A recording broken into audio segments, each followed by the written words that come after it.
Can you become prepared in 30 days or less? Absolutely, and I'm going to show you how. Hello, everybody, and welcome to SuttonsDaze. If you're new here, my name is Lisa, and we are all about pantry preparedness. And, you know, we're getting down to the wire of potential chaos. I'm not fear-mongering. I'm not the only one saying it. I was one of the first, but I'm not the only one saying it. There is the potential for disruption of multiple kinds, okay, towards the end of this year. And so getting prepared as best you can, as quickly as you can, is going to be key. And today we're going to talk about how to do it in 30 days or less. Let's get started. Okay, so week one, let's break it down into weeks because I like doing that, right? So we're going to break it down into weeks, and during week one, you're going to assess and gather supplies. This is much easier than you think it is, so bear with me, hang on here, okay? So day 1 and 2, evaluate your needs. What do you have? What do you need? It's going to take you 2 days, so start on Friday night, okay? You want to create a quick checklist of potential emergencies that you might face where you are, okay? Natural disasters, power outages, you know, that kind of thing. Consider personal needs such as allergies, medications, pets, children, yeah, all that fun stuff. Your task for these first 2 days is to download or create a checklist for your household's emergency needs and tailor it to your specific situation. We're all going to be completely different, all of us. So, you know, what I'm going to prepare for, you're not going to, and as was proven to me in a quick trip down to Detroit, I am not going to prepare anything like I would if I lived down there. So, yeah, do your do. Make it fit you. Day 3, you know what I say, water. Number 1, first most important prep that you can have, my brown sugar pillow here, okay, is water. You're going to want to make sure that you have no less than a gallon per day per person and animal if they're big animals, right? So your task is to purchase or collect jugs of water, gallons of water. I mean, they cost like $1, buck and a quarter, $1.50 to buy the gallon ones. I like the square ones. I think you can get them at Dollar General, I think, Glacier, I think it's called. Anyway, those stack up really nice if you're limited on space, okay? So get those, and then after that, because that's only 3 days, we're going for 30, okay? You want to get some kind of way to filter or purify water. Doesn't have to be expensive. I've got a link down below for some purification tablets that work really well.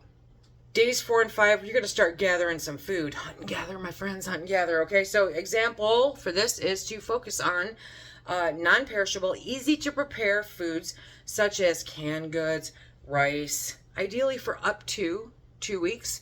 My goal for you is to get to 4 weeks, okay? Create a basic emergency food supply for a week to start, 2 weeks, 3 weeks, 4 weeks, okay?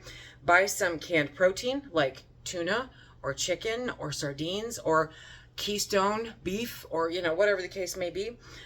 Beans if you're not allergic, because, yeah, do the canned beans. I mean, I would love to say go ahead and, you know, buy the dried beans, but if you don't know how to cook them, if you don't know how to can them, if we lose power and you can't do either one, have some commercially canned beans on hand, okay?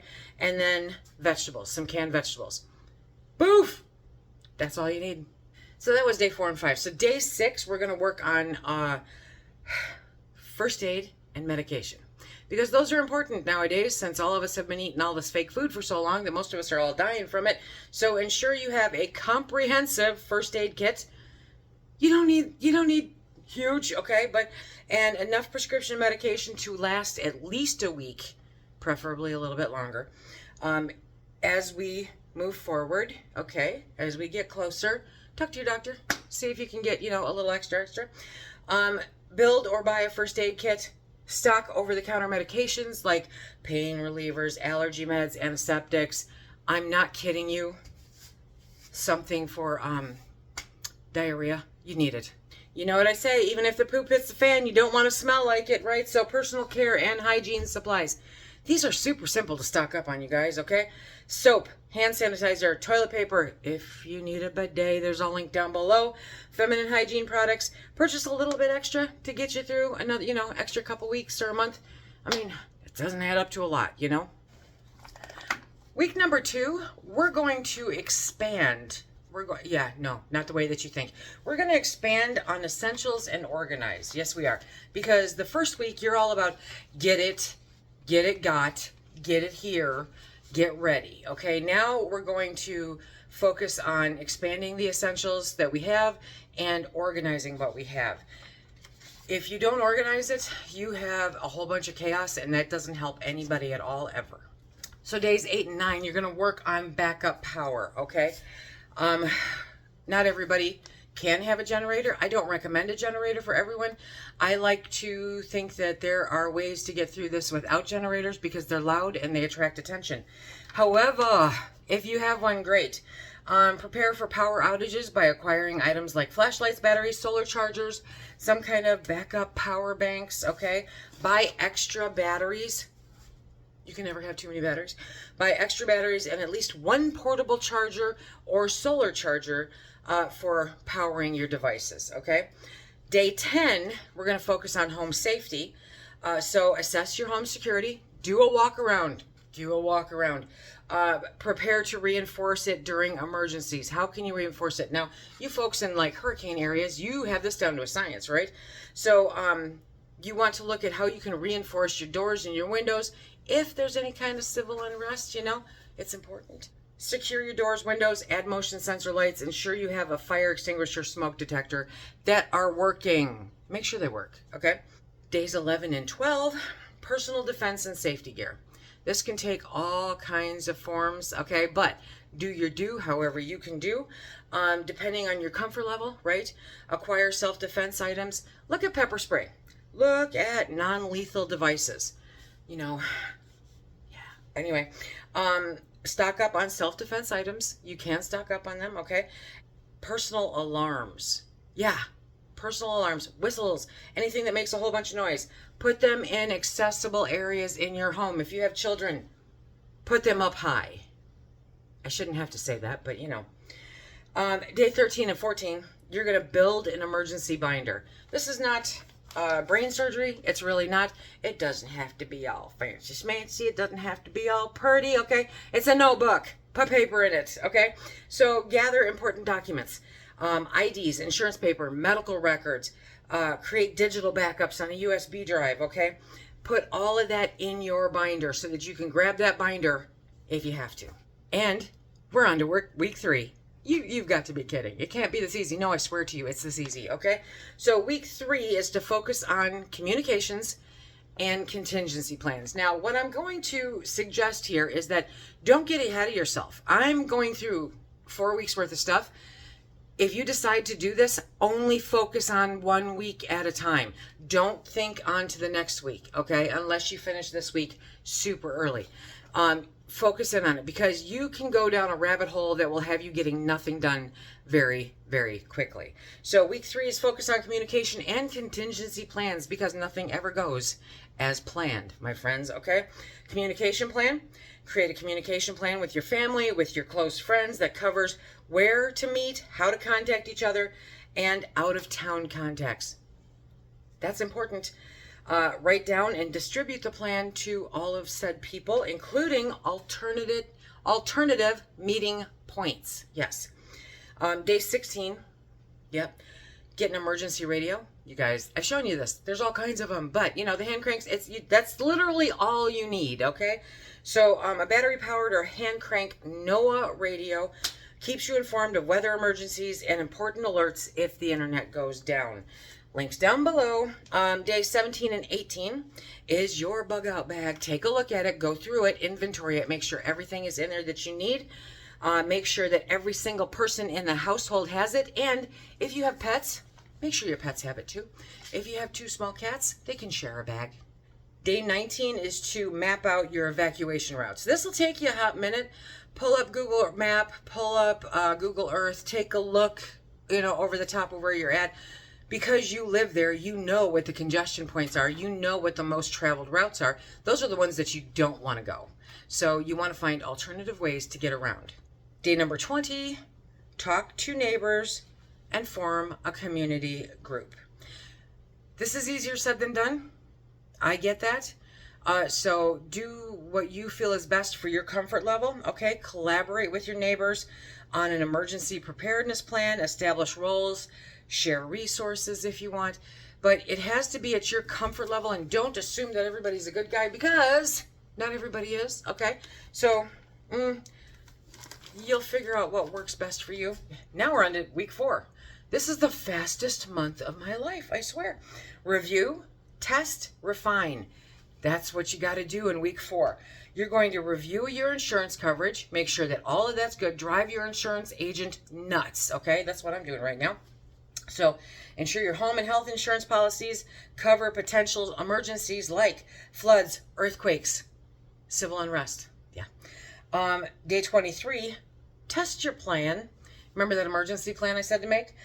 Conduct a mock emergency quietly so the whole neighborhood doesn't hear you, okay? Do the drill at home. Practice it. Practice your evacuation plan. Practice checking on your supplies. You know, have everybody in the house do it. It's a good thing. Day 24 and 25, you want to review and refill gaps in your supplies, because over the case of a month, you'll probably use some of it, okay? You'll go, oh yeah, I've got this, and Lisa says that don't stock it unless you use it. I did, but that means replacing it too. So yeah, review and refill gaps in your supplies. Day 26 and 27, fastest month ever, prepare for power outages.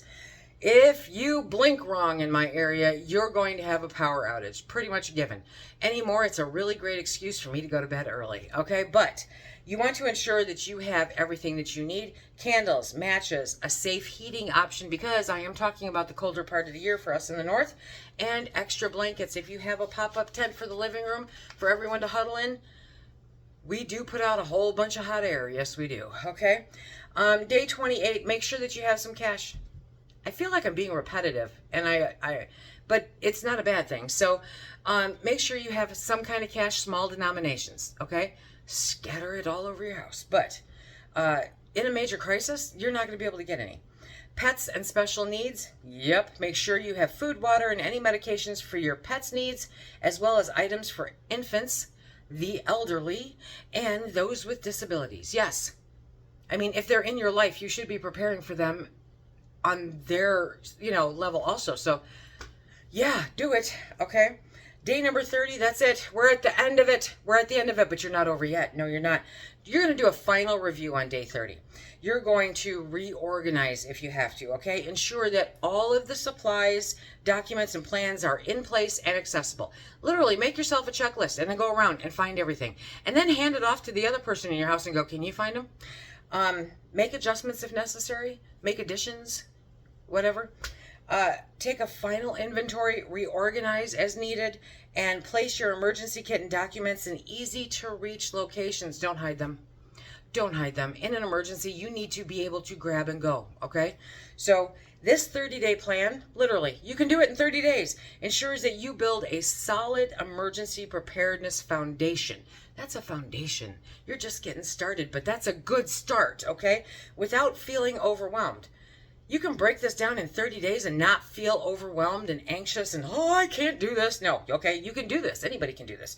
Breaking it down into manageable tasks, manageable bite-sized pieces, right, allows you to effectively prepare for all different kinds of emergencies. I can't speak to hurricanes. I live in Michigan. People in Michigan can't speak to, earthquakes a whole bunch. We have a few, but not very many. So I can't prepare you for those because those are in your area. And so you need to figure those out. You need to figure out what to do if you're in Arizona, and the power goes out. And it's 120 million degrees, okay? You live there. You should know how to do this.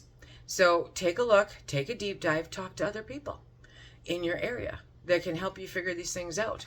If you want to know about how to stay warm in Michigan in the winter, hit me up. I got you. Throw any suggestions that you have in the comment section down below. And if you want to check out how you can better become prepared over the next 46 days, check out this video right here. Until next time, everybody, be safe and stack it to the rafters.